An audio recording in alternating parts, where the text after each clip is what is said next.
Rizka Nurjanah, warga Lubulinggau Sumsel jadi korban tewas kapal karam di Bengkulu. Rizka Nurjanah, 28 tahun, menjadi salah satu dari 7 korban meninggal dunia saat kapal wisata tenggelam di perairan pantai Malabro, Bengkulu. Warga Lubuk Linggau, Sumatera Selatan ini meninggal tenggelam saat kapal yang mereka tumpangi untuk berwisata dihantam ombak besar, Minggu, 11 Mei 2025, kemarin. Diinformasikan Rizka Nurjanah berasal dari Muara Rupit, Muratara, namun kini tinggal di kota Lubuk Linggau dan bekerja sebagai fisioterapi di Rumah Sakit Arbunda Lubuk Linggau.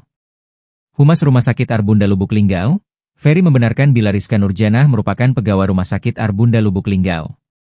Ferry mengungkapkan bila korban sedang liburan, namun untuk kronologis lengkapnya ia belum mengetahui secara pasti. Diberitakan sebelumnya dikutip dari Tribun News, sebuah kapal wisata yang mengangkut penumpang dari Pulau Tikus ke daratan Bengkulu tenggelam pada Minggu, 11 Mei 2025, sekitar pukul 16.28 waktu Indonesia Barat.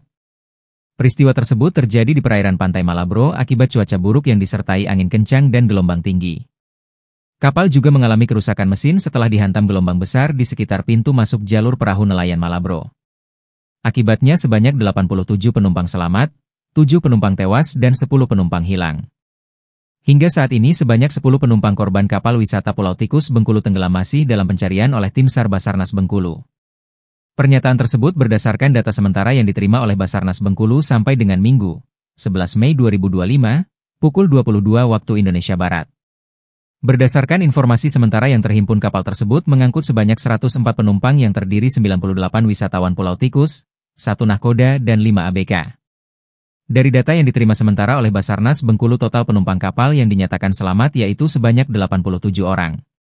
Namun saat ditanyai terkait dengan data 10 orang yang masih dalam pencarian tersebut, diakui oleh Mega masih belum terhimpun oleh mereka. Basarnas juga masih menunggu jika ada keluarga korban yang menyatakan ada anggota keluarga mereka yang merasa keluarganya ikut jadi korban kapal karam.